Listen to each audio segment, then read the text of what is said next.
Sendo uma das aulas mais pedidas aqui do canal. Sejam bem-vindos! Meu nome é José Wilson, você está no canal Porque Assim e hoje nós vamos aprender sobre triângulos. A primeira coisa que a gente precisa saber quando a gente analisa os triângulos é sua condição de existência. E que condição de existência é essa? Um triângulo ele só existe quando a soma de dois lados, de quaisquer dois lados do meu triângulo, seja maior que o terceiro. Como assim? Eu tenho aqui um triângulo imaginário, ABC, e eu tenho que A mais B precisa ser maior que C, assim como B mais C precisa ser maior que A, da mesma forma que A mais C precisa ser maior que B. Quer um exemplo? Bora fazer aqui o caso de um triângulo com medidas 10, 7 e x. Quais podem ser as medidas desse x? Nós vamos descobrir agora. De acordo com a regra, nós temos que 7 mais 10 precisa ser maior que x, ou seja, dois lados precisam ser maior que o outro. Ou seja, x ele precisa ser menor que 17. Além disso, nós temos que 7 mais x, porque são os outros dois lados quaisquer do meu triângulo, precisa ser maior que 10. Eu vou passar o 7 subtraindo do outro lado. Eu tenho que 7 precisa ser maior que 10 menos 7. Ou seja, o meu x, ele precisa ser maior que 3. Então, essa é a minha condição de existência para esse triângulo em específico. A minha medida ele precisa ser menor que 17 e maior que 3. Além disso, nós podemos classificar nossos triângulos de diferentes formas. Mas nós temos duas classificações principais, que se relacionam quanto ao lado do meu triângulo e quanto ao ângulo. Relacionado ao lado, nós temos três classificações. São elas equilátero, isósceles e escaleno.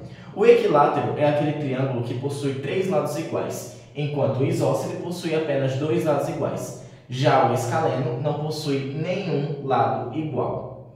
É importante a gente perceber que, além dos seus lados serem iguais, nós vamos ter outro efeito dentro desse triângulo, que é os ângulos inseridos dentro deles também vão ser iguais. Como assim?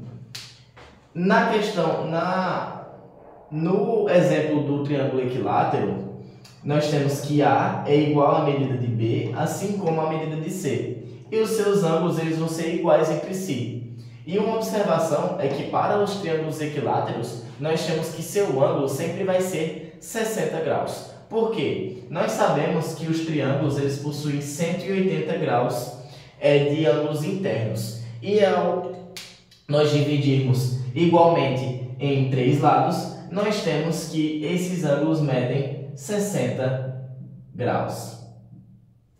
Já os isósceles, como eles possuem dois lados iguais, nós vamos ter dois ângulos iguais. Então, o que acontece muito? Nós temos aqui, o triângulo vai ter 120 graus. A questão vai me dizer que ele é isósceles, portanto, essas outras medidas vão ser 30 graus, porque elas somadas resultam em 180 graus. Já o escaleno, ele não possui igualdade nem em lado, nem em ângulo. Já a classificação quanto aos ângulos, nós temos acutângulo, retângulo e obtusângulo. Para o triângulo acutângulo, nós temos que os ângulos dentro desse triângulo, eles precisam ser menor que 90 graus, eles precisam ser ângulos agudos. E uma observação é a seguinte: todo triângulo equilátero ele é acutângulo, mas nem todo triângulo acutângulo ele vai ser equilátero. Por quê?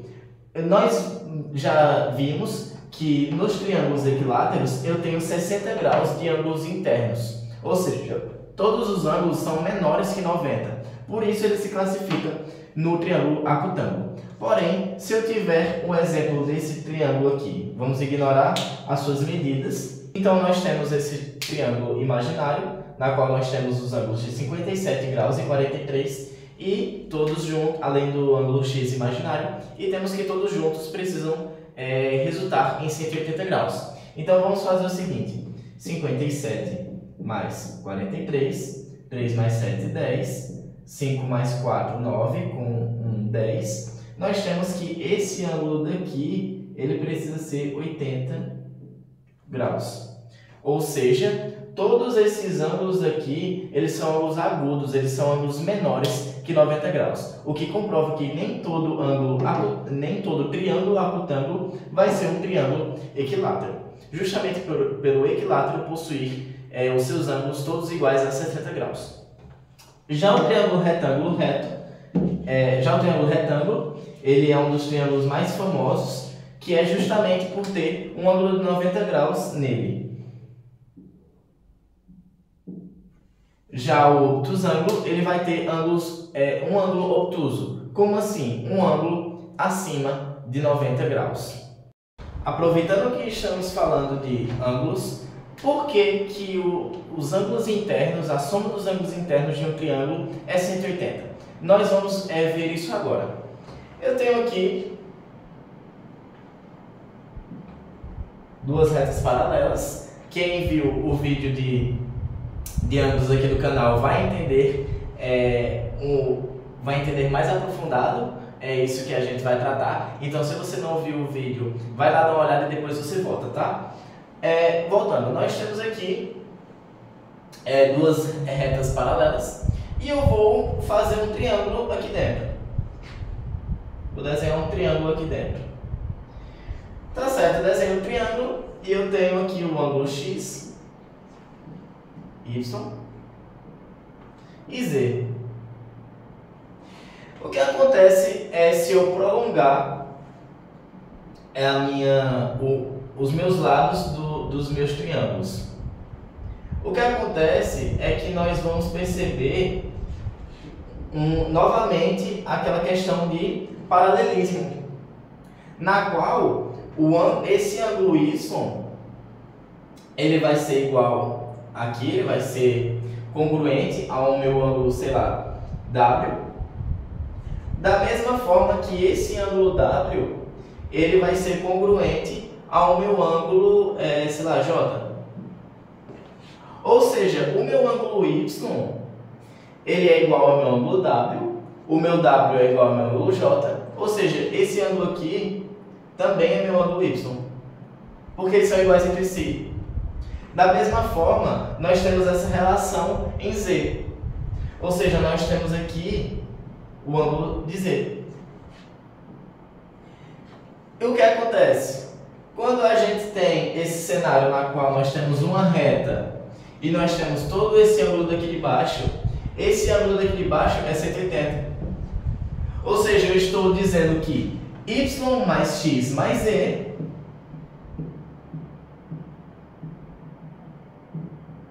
é igual a 180 graus. É por esse motivo que os ângulos internos do meu triângulo somam 180 graus. Com esses conhecimentos em mente, nós vamos realizar essa questão. Mas é claro, é importante destacar que, para quem não viu o vídeo de ângulos, eu reforço. Veja o vídeo de ângulos e depois você volta para cá, porque nós iremos utilizar diversos conceitos que abordamos naquele vídeo. Então vamos lá. Nós temos aqui o triângulo EPA, na qual eu tenho que o ângulo de EAP é igual a 80 graus, ou seja, esse ângulo daqui é 80 graus.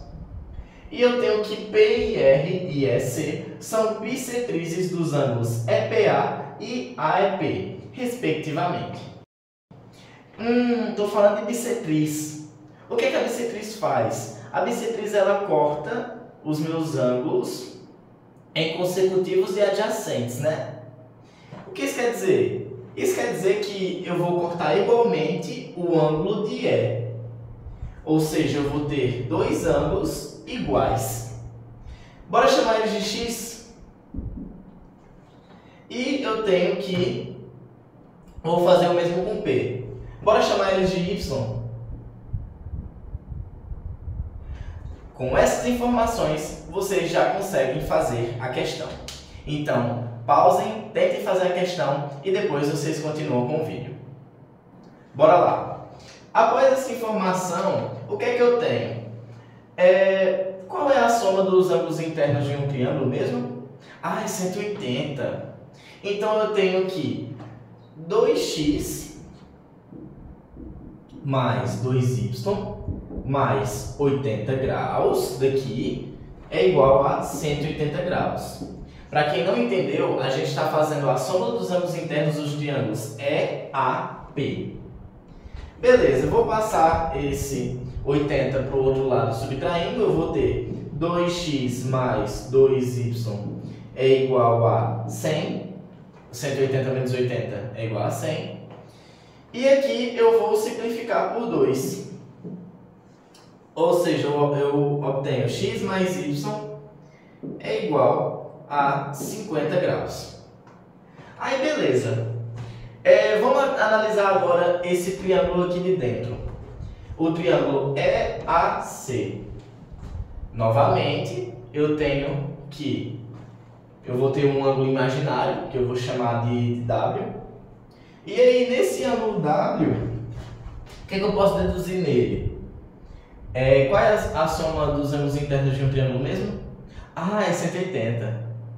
Então, olha só. X mais 80 graus mais W vai ser igual a 180 graus. Vou passar subtraindo. Eu tenho que x mais w é igual a 100 graus. Tá certo. Bora chamar esse ângulo aqui de dentro de, sei lá, H. Epa! H e W são suplementares. O que são ângulos suplementares? São aqueles que somados eu resulto em 180 graus. Então, W mais H é igual a 180. Peraí. Quem é 180 graus? Ah, 180 graus é igual a x mais 80 mais W. Deixa eu substituir aqui. W mais H é igual a x mais 80 graus mais W. Eita, eu tenho W dos dois lados. Bora cortar? Eu tenho que H vai ser igual a x mais 80. Então, bora substituir aqui o H aqui dentro. Eu vou ter x mais 80 graus. Tá certo, vamos analisar aqui esse triângulo aqui de dentro. Esse triângulo imaginário de dentro. Quem é esse ângulo daqui? Esse ângulo daqui. Eita, ele é o PV. Ele é oposto pelo vértice com alfa. Então, o ângulo de dentro também vai ser alfa. E eu tenho aqui um triângulo. Novamente, eu vou fazer a mesma coisa. Eu tenho aqui x mais y mais 80 mais alfa é igual a 180 graus. Eu apaguei aqui, mas vamos lembrar que x mais y é igual a 50 graus, que a gente descobriu no início da resolução. Então, eita, peraí, x mais y é igual a 50. Deixa eu substituir. 50 graus mais 80 graus mais alfa é igual a 180. 50 mais 80. Ah, não sei de cabeça. Não tem problema não, faz aqui, ó. 80 mais 50. 0, 8 mais 5, 13. Ou seja, 130 graus mais alfa é igual a 180 graus. Vou passar subtraindo. Eu tenho que alfa vai ser igual a 50 graus. E assim, vocês acabam de resolucionar, juntamente comigo, uma questão da EPICAR de 2023. Ou seja, uma questão de um colégio militar, cuja dificuldade é mais elevada. Mas você vê que com conhecimentos básicos, com uma base muito sólida na sua cabeça, quando você tem isso bem construído, essas questões se tornam fáceis, essas questões se tornam dedutivas. Então, não foi um bicho de 7 cabeças que nós utilizamos aqui. Nós utilizamos apenas conceitos de ângulos da aula passada e os poucos conceitos que nós trazemos aqui de triângulos e já conseguimos resolucionar uma questão de um colégio militar. Olha só que interessante. E por conta disso, eu sei que você não vai deixar de dar o like, tá certo? Já vai deixar o like nesse vídeo se você gostou. Se ficou com alguma dúvida, pode deixar aqui nos comentários ou me procurar através da minha rede social do Instagram, Porque Assim _. Muito obrigado pela atenção de todos e até o próximo vídeo.